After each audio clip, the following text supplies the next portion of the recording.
मैं अक्सर तुम्हारी उन बातों को याद करता हूं जब तुमने कहा था कि कड़वाहट को कभी खुद पर हावी ना होने दे। मैं तुम्हारी रिहाई की मांग करता हूं। मैंने तुम्हारे माता पिता से मुलाकात की है। मैं ये चाहता हूं कि तुम्हें जल्द से जल्द बेल मिले।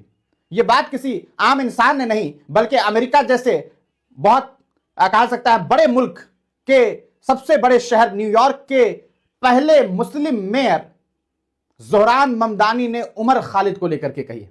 उन्होंने एक लेटर लिखा जिसमें कहा कि डियर उमर, मैं तुम्हारी उस बात को हमेशा याद करता हूं जब तुमने ये कहा था कि कभी भी जो कटुता है, जो उन्होंने जो एग्जैक्ट लफ्ज का इस्तेमाल किया कि जो कड़वाहट है उसको खुद पर हावी ना होने देने की तुमने बात कही थी।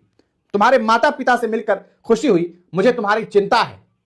और वो कहीं ना कहीं ये साफ तौर पर मांग कर रहे हैं कि ऐसे नौजवान को जेल से निकाला जाए। आप जानते हैं पिछले 5 सालों से ज्यादा वक्त से उमर खालिद यूएपीए के आरोप के तहत जेल में बंद हैं। अभी हाल ही में 14 दिनों के लिए उन्हें पैरोल पर बहन की शादी में शामिल होने के लिए जेल से छोड़ा गया था, लेकिन अभी फिर वो जेल जा चुके हैं।